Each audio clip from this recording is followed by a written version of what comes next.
Welcome to another episode of Candid Convos. Today's guest is Lisa Goldenthal. Lisa is a VIP executive coach and unbreakable accountability partner. She's also the best-selling author of The Boss Weight Loss and creator of Skinny Jeans Workout, which sold over 10,000 units.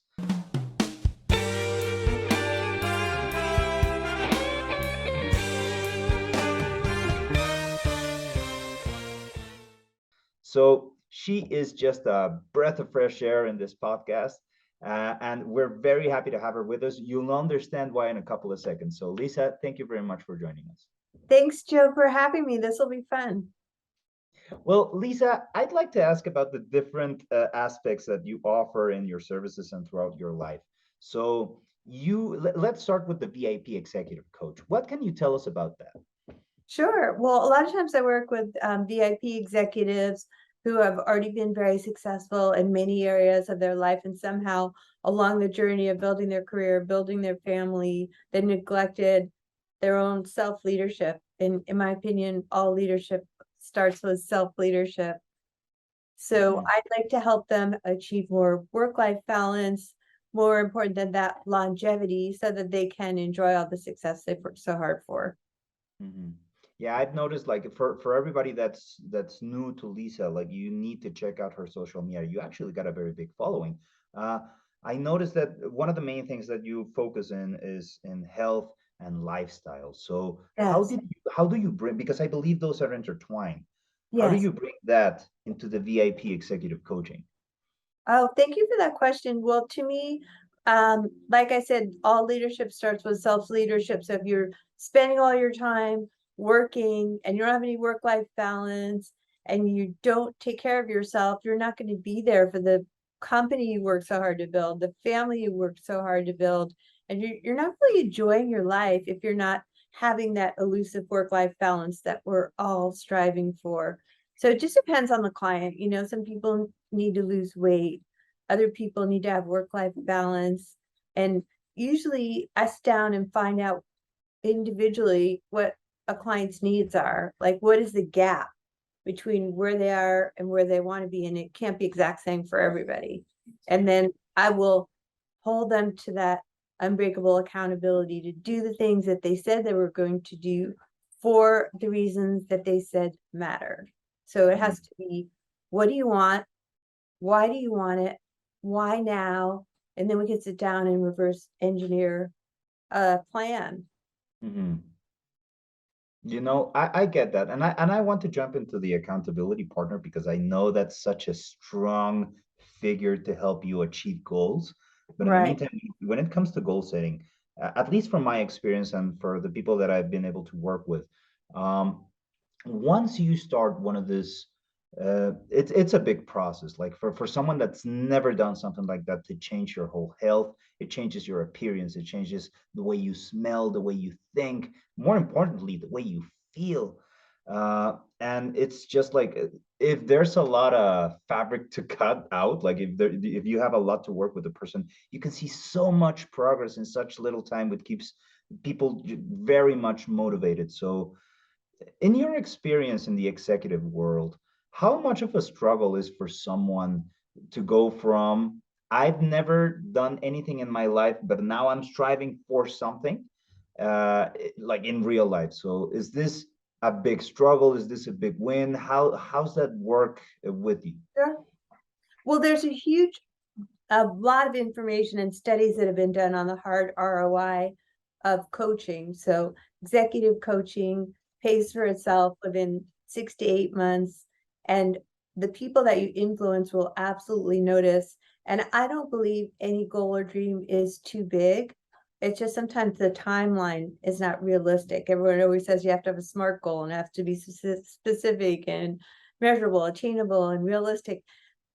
Really, the way that I accomplish success is I hold people to the highest level of accountability to do the things that they said matter, one step at a time. So Mhm. habits are best stacked on top of each other. So say, for example, every day you're already brushing your teeth. We can stack something onto that. And then once you've maintained a habit for 30 days, then you can add another habit. So many times people are like, well, I want to change my whole life right now. Mhm. That's all habits that you can maintain for 30 days are sustainable, but you can't wake up on New Year's Eve and be like, oh, no alcohol for me. I'm never going to drink again, only kale. I'm going to run 10 miles a day and meditate every morning for 5 hours. Like none of that is sustainable. So habits have to be easy and obvious. So if your Mhm. goal is you want to start exercising, yes, it's possible. You gotta lay out your workout clothes the night before and put in your calendar. You could become a completely different person, and you could be much more proactive than you can be reactive. And that for lawyers is 100% necessary, because if you become cutthroat, then that reaction, that all the time something's thrown at you, that stimuli, and you just react to it. And I want to always win and stomp over everybody like that's in front of my path. You get a reputation, and people start knowing you for that. So you become someone with a specific rep that it's easier even to manipulate. So I Right. do understand, and I see a lot of the value on doing a personal and very strong transformation in order to become a better version of yourself. That's why I applaud your work. Oh, thank you. Yeah, I think the easiest thing is to just snap at somebody. Oh The yeah. harder work that we all have to do as we start adulting in this world, which is always difficult, is like maybe you get to a certain level of pain, like you got to, congratulations on your transformation. But whatever level it is, maybe the people that you work with are bringing in a coach and doing a 360 review because you're not playing well with others. Mm. The people that you influence will notice in this disruptive time and uncertain times that you were empathetic, that you cared about what they were going through and what was impacting their questions and concerns, rather than the easiest thing to do, which is just blow up. Yeah. Yeah, that ability to connect, that's something that's very necessary with lawyers. And I've realized, like, just with working out, that's the most natural, at least in my opinion. I don't know what you think. Maybe I'll find that in a second, but I think that the best way of dealing with stress is with physical activation. Just like get rid of it, burn that adrenaline that you have in your body, and you're able to think better, you're able to do better, and just act better. And that's going to serve you and everybody around you. Yeah, it's like the easy thing. I just did a podcast about this the other day. Is definitely exercise is one of the things. Breathing is one of the things. So Yeah. the pause between the stimulus and response is where you have a chance to do something like breathing, where you can hold your breath, like literally inhale, hold your breath, and then slowly exhale. And during that time, you have a chance to process your thoughts, calm down, and then ask a better question. What Mm. you have to do is ask a lot of questions instead of to the jumping the gun, so to speak. You know, Yeah. people are going to respect you. You're going to grow your influence, and they're going to remember you that you were kind. And that's what they really appreciate. Like, not people get stuck not with what you said to them, but with how you made them feel when they were with you. Right, absolutely. So breathing is important, exercising is important. For me, having a meditation practice has really changed my life. So I work with people to have a morning routine. You don't have to spend your whole morning meditating. That's not realistic. But it is said if you don't have 20 minutes to meditate, that you should meditate for an hour. At any rate, having some kind of a spiritual practice where you can be grateful every morning, find 3 things you're grateful for, 3 things you want to work on, and just what are the most important tasks I have to work on today. Like a morning routine can be that simple. You could have maybe 5 things you plan on doing in your morning routine. If you get to 2 or 3 of them, consider it a win. Like make your bed, do your meditation, have some bulletproof coffee, which is what I like, some coffee with MCT oil in it, drink your water. Mm. And if you have time for a little bit of exercise, that's great too. But then you can do your most important thing, eat your frog in the morning, your most important task. And that's a example of a morning routine that can change your life. Mhm. And with this, I know I can keep going for hours. I know there's so much to talk about, but I also want to be mindful of your time. So I got one final question for you. It also involves everything that we're talking about, specifically what we're talking about right now, because now you're mentioning those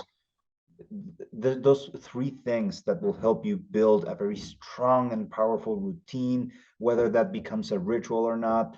And it's just the things that stack up and add up in your life. So when it comes to work-life balance, because I know that's something that you appreciate and everybody should, I think. Right. What do you think about work-life balance and how balanced is your life right now? Maybe an example of the way that you center yourself would fit. Yeah. Well, I'll be honest. I didn't used to have any work-life balance, and I appreciate your honesty about your health transformation. I transformed my work-life balance, during the pandemic. It was really scary for me and really hard, and everything changed. And I worked all the time. I would really be like in my place, have a little place to work here, a little place to work there, a little place to work here. And I would say it's only been the last 4 months that I've really achieved a better work-life balance by finding a healthy relationship to be in. So I forced myself to not work at night and have a boyfriend, and that's really been transformational for me because I worked on that. I envisioned it. It was in my morning routine, focusing on the exact specific kind of life that I wanted, because work-life balance is elusive. It just doesn't exist anymore. But if you're doing something that you love for work, then it doesn't feel like work. And if you have boundaries about when you'll turn the phone on, when you'll check the email, it can be achieved. Wow, now that's a very powerful response because usually when I ask, or yeah, if I imagine that I ask that type of questions to everybody, like everybody would say, okay, so I started administrating my time differently. I started working out differently. But with you, which is why I like such a powerful response, it's more, first off, thank you for the honesty, right back at you. And then for that disclosure of taking a look into my life, my personal life, the type of life that I want to have, and now start working for that. It involves so many different aspects that are not the ones that you usually or I usually expect the most, but are the ones that will help define the type of person that you're going to be and the type of relationships that you're going to have and the type of life that you're going to have. So your answer is actually very enlightening. Thank you very Thank much. you. Well, thank you. It's just I had to become the kind of person to attract the kind of person that I was going to be finally in a healthy relationship with. So putting in the work is worth it. And success is not just about money. It's just about no one's going to get to the end of their day and be like, oh, I wish I worked more. It's about happiness too. Yeah, I agree. Wow, Lisa. Thank you. Thank you very much. I Um, hate that we have to go, but I know that you have something in the future. I know that you're working on a program that eventually we're going to be able to also share it. So I hope that we can have you as a return guest when that happens. Thanks. Uh, but before we go, one last thing. Please let people know where they can find you and what you can do for them. Well, you and I met on LinkedIn, which is my favorite social media. So it's Lisa Goldenthal. Follow me on LinkedIn. I give advice and tips every single day. I have a podcast. So it's Lisa Goldenthal on LinkedIn. And my website is Lisa G Fitness, where you can get to my podcast, Whole CEO with Lisa G. And I'm constantly putting out information to help other people. Well, guys, you know where to find her. Thank you very much for your time, Lisa, and see you on the next episode.